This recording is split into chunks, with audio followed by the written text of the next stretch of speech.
So with Cooler Master keyboards, I've really enjoyed the typing experience. I like the simple design, the keycaps, switches, and overall feel. But one thing they were missing for me personally was an open board design. They have that now with the MK750. It allows more light out, is easy to clean, and I think it looks better too. They've also added some dedicated media keys to go along with the function key.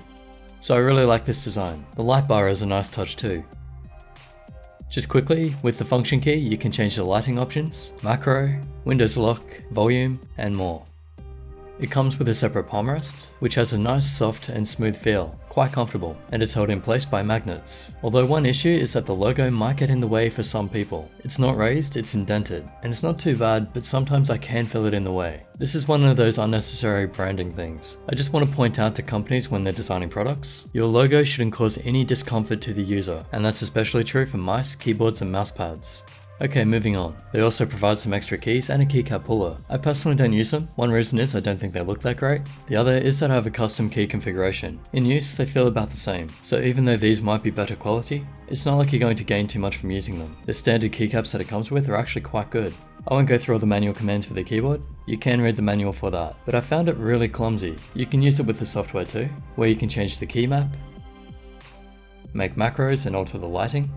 But even that feels clumsy with very little functionality.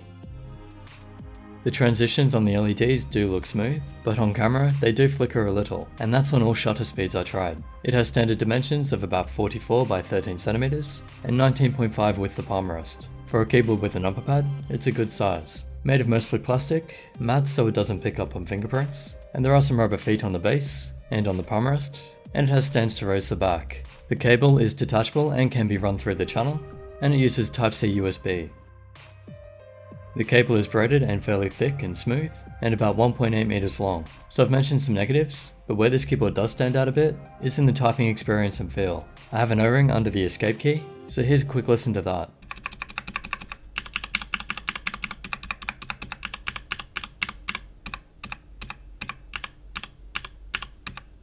I really like the padded feel with the ring there, and the sound, but even without O-rings, this is a really nice sounding keyboard. Feels great typing on it, and the key chatter is really well controlled.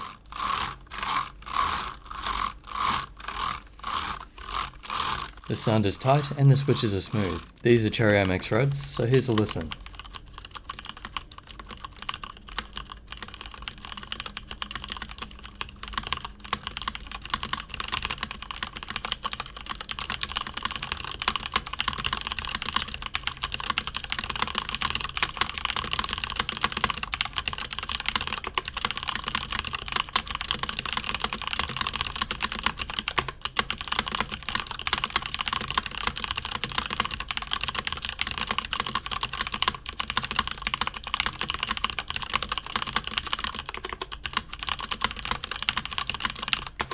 Definitely my favourite part of this keyboard. Really nice to type on and to listen to. The keycaps feel nice, not super high quality, but not cheap either. And they have a good font. The spacebar is better than other Cooler Master keyboards that I've tried, but it could still use some work. As for ghosting, I couldn't find any.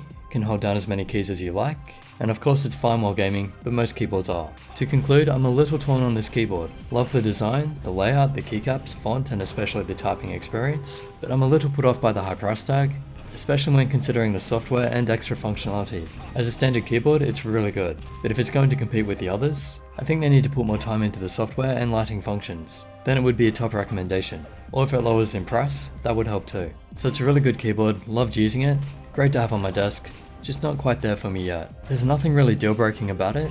I mean, when I recommend keyboards, I mainly look at typing experience and features. This has some really good features and a great typing experience, so it is a keyboard that I'd want to use. So if it's the kind of keyboard you want and don't mind the software thing, it's definitely worth an extra look. Hope that helps. Usual links in the description if you want to help support the channel. Special thanks to Cooler Master for sending it out for review. And as always, subscribe, like and share this video, and I'll catch you in the next.